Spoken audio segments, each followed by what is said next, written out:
লাগাতার কর্মবিরতি ও বার্ষিক পরীক্ষা বর্জনের পর ৩ দফা দাবি বাস্তবায়নে এবার কমপ্লিট শাটডাউন কর্মসূচি পালন করছেন সরকারি প্রাথমিক বিদ্যালয়ের সহকারী শিক্ষকরা।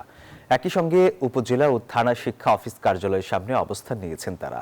বুধবার থেকে সারা দেশের সব সরকারি প্রাথমিক বিদ্যালয়ে এই কর্মসূচি চলছে।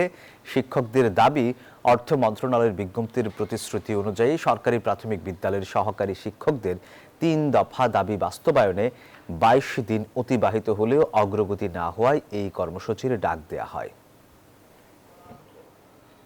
দাবি না মানার কোনো যৌক্তিকতা নাই, কারণ এটা আমাদের ন্যায্য দাবি।